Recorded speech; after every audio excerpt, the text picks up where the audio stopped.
رہا ہے اور جائنٹ طور پر پیش ہوگا. میں دو ایشوز کو اس وقت ہائی لائٹ کرنا چاہتا ہوں. ایک جو کل فیصلہ ہوا ہے, ہم نے یہاں سے ریزولوشن بھی پاس کیا ہے, یعنی پاکستان کی تاریخ میں عدلیہ کا جو کردار سامنے آیا ہے انتہائی قابل افسوس, اور جو اس کا آپ یوں دیکھ لیں کہ عمر ایوب صاحب یا شبلی فراز یا جتنے لوگ اس میں جس کو سزائیں ملی ہیں وہ موجود ہی نہیں تھے. اور دلچسپ بات یہ ہے کہ اسی 9 مئی میں عمر ایوب لاہور میں بھی موجود تھے, فیصل آباد میں بھی موجود تھے, سرگودا میں بھی موجود تھے, اور اسلام آباد میں بھی موجود تھے. تمام FIR, یہ میں نے صرف اس کا نام لیا, جس طرح شبلی سب کے ہیں. اور جو گواہان ہیں وہ پولیس 2 جونیئر آفیسرز ہیں, اور جو انہوں نے پہلے گواہان نامینیٹ کی تھے وہ سارے بھاگ گئے. لیکن فیصلہ عدلیہ کا نہیں ہے, ایگزیکٹو کا ہے, حکومت کا ہے. ہم چیف جسٹس آف پاکستان اور چیف جسٹس پنجاب کی چیف جسٹس سے میں ملتمس ہوں, میں یہ عرض کرنا چاہتا ہوں کہ کیا یہ آپ کا انصاف کا نظام ہے؟ اس فیصلے کے بعد کوئی عدالت کی طرف رخ کرے گا؟ عدالت کو کوئی اپنے لیے مداح سمجھے گا؟ کیا کسی کو سمجھ آئے گی کہ کیا عدالت میں بھی انصاف ملے گا؟ میں نے کل بھی یہی کہا تھا کہ کیا عدلیہ کا جو رول ہے وہ تو عملاً ختم ہو گیا ہے. ہمارے پاس کیا آپشن رہتے ہیں؟ ہمارا لیڈر عمران خان 2 سال سے جیل میں ہیں. جتنے کیسز ہیں ہم صرف ایک مطالبہ کرتے ہیں کہ اس کو میرٹ پہ سنا جائے, میرٹ پہ اس کے فیصلے ہوں. لیکن یہ عدلیہ سے تو بھی کوئی توقع نہیں ہے. ہمارے چیئرمین صاحب بیٹھے ہیں, مجھے ابھی ہم یہ سوچنا پہ مجبور ہو گئے ہیں کہ ہم ابھی تو پاکستان کی عدلیہ کا جو رول ہے وہ بہت افسوسناک ہے. میں چیف جسٹس صاحب سے پوچھنا چاہتا ہوں کہ یہ آپ کی انٹیگریٹی کا سوال ہے, یہ آپ کی عدلیہ کی وقار کا سوال ہے کہ عدلیہ جتنا کمپرومائز ہو رہا ہے, اگر آپ ہمیں انصاف نہیں دے سکتے تو ہمارے پاس کیا آپشن ہے؟ کیا ہم پھر عالمی عدالت پہ جائیں؟ کیا ہم انٹرنیشنل کورٹس پہ جائیں؟ تو ایک تو کل کے فیصلے میں ہم نے کل اس کی مذمت بھی کی, اور ہم پبلکلی یہ بات کہنا چاہتے ہیں کہ اگر یہ کوئی سمجھتا ہے کہ اس فیصلوں سے وہ ہمیں دبائے گا, وہ اس فیصلے سے ہمیں روکے گا, اور وہ اس فیصلوں کے ذریعے طریق حساب کو ختم کرے گا, تو اس غلط فہمی ہے. ہم عمران خان کے ساتھ کڑے ہیں, کڑے رہیں گے, اور ہمیشہ کے لیے اس نیریٹو کے ساتھ ہیں. تو یہ بات بالکل واضح ہونی چاہیے کہ ہم کسی بھی ابھی تو پارلیمنٹ کی ویسی بھی حیثیت نہیں رہی. آپ بہن نے پارلیمنٹ کا ذکر کیا, پارلیمنٹ کی پوزیشن کیا ہے؟ اب تو پارلیمنٹ میں آپ تقریر کرو. شاید خاقان آبادی صاحب بیٹھے ہیں, پرائم منسٹر رہے ہیں, بہت سینئر لوگ وہ بھی بیٹھے ہیں. پہلی دفعہ اسمبلی میں جب آپ تقریر کریں تو بجائے اس کے کہ جب آپ کوئی ایسا لفظ بولتے ہیں تو وہ اسپیکر اس کو ایکسپنج کرتا ہے. ابھی اسپیکر کو ضرورت نہیں ہے کہ وہ ایکسپنج کرے, وہ جاتا ہے ادھر کوئی کلرک بیٹھا ہوتا ہے, وہ آپ کی پوری تقریر کو کاٹتا ہے, وہ ایکسپنج کرتا ہے. یعنی آپ کی تقریر جو آپ کی ریکارڈ کے لیے ضروری ہے, یہ اسمبلی کی ریکارڈ کے لیے ضروری ہوتا ہے کہ آپ نے کیا کردار ادا کیا ہے, وہ ریکارڈ پہ نہیں ہوتا. وہ جو تقریر کرے, جو لفظ اس کو, وہ خود بخود جو ہے نا اس کو ایکسپنج کرتے ہیں, اس کو کاٹتے ہیں, اور وہ تقریر میڈیا پہ تو چھوڑو کہ میڈیا پہ آئے. میڈیا پہ ایک طرف تقریر ہوتی ہے, وفاقی وزیر تقریر کرتا ہے تو لائیو چلتا ہے, جیسے اپوزیشن کا آتا ہے تو کانٹا لگ جاتا ہے. تو اس طرح پارلیمنٹ میں تو بہت ہی پہلے سے بھی پارلیمنٹ میں تو کوئی خاص دلچسپی نہیں ہے, اور ابھی پارٹی کی جو بھی فیصلہ ہے دل نہیں چاہتا کہ اس پارلیمنٹ میں بیٹھا جائے. جس طرح یہ رویہ رکھا جا رہا ہے, پارلیمنٹ کو جتنا بے توقیر کیا گیا, تو ہم یہ سمجھتے ہیں کہ اس وقت یہ پارلیمنٹ عملاً پارلیمنٹ نہیں ہے بلکہ مجلس شورا ہے، اور مجلس شورا سے بھی اس کی پوزیشن کمزور ہے۔ مجلس شورا میں بھی کوئی کچھ تو بول لیتا تھا، ابھی تو کوئی وہ نہیں ہے، اور اس وقت ایک شیم ڈیموکریسی، فاشسٹ حکومت، پارم 47 کی حکومت جو ہے نا وہ قائم ہے، اور وہ جائز اور نہ جائز، اس کو بھی شرم و حیا بھی نہیں ہے، ابھی یہ احساس بھی نہیں ہے کہ کوئی لوگ کیا کہیں گے۔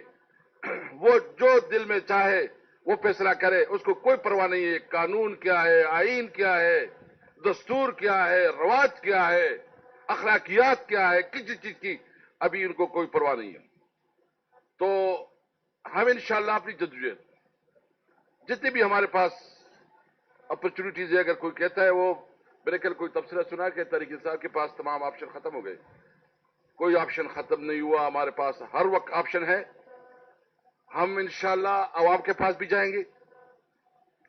ہم جو آج اعلامیہ آج نکلے گا، اس کی روشنی میں اپنی جدوجہد بھی جاری رکھیں گے اور زیادہ زور سے کریں گے، اور ہمارا مطالبہ بنیادی یہی ہوگا کہ ملک میں آئین کی بالادستی کو تسلیم کیا جائے، ملک میں قانون کی حکمرانی کو تسلیم کیا جائے، ملک میں سویلین سپریمیسی کو تسلیم کیا جائے، ملک میں پارلیمنٹ کو اس کا صحیح حق، جو اس کا حق ہے، جو صحیح نمائندوں کے ذریعے وہ پارلیمنٹ ہو، جو عوام کے نمائندے ہو، اور وہ پارلیمنٹ تمام فیصلوں کے ذمہ دار ہو۔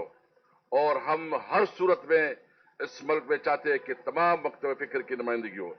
میں ایک دو باتیں امن و امان پہ کروں گا، چونکہ میں جس صوبے سے تعلق رکھتا ہوں، اس وقت ادھر شدید مسائل ہے، ہمارا صوبائی حکومت بھی ادھر ہے، ہم ان کے ساتھ بھی رابطے میں ہیں، اور ہم کسی طور پر چیئرمین صاحب بھی بیٹھے، ہماری پالیسی ہے کہ ہم کسی آپریشن کو نہیں مانتی۔ ہم سمجھتے ہیں کہ وہاں کا جو رواج ہے، طریقہ ہے، اگر وہاں کو لا اینڈ آرڈر کی سچویشن ہے تو اس کے لیے آپ کے پاس انٹیلیجنس کی بہت کافی ادارے ہیں، اور اس کی ذمہ داری ہے کہ وہ انٹیلیجنس بیس جو کارروائی ہو سکتی ہے، لیکن ہم کسی صوبے میں کسی جگہ پہ آپریشن کو نہیں مانتے، اور ہر صورت پہ ہم آپریشن کی، کیونکہ ہماری پارٹی کا یہ واضح پالیسی ہے۔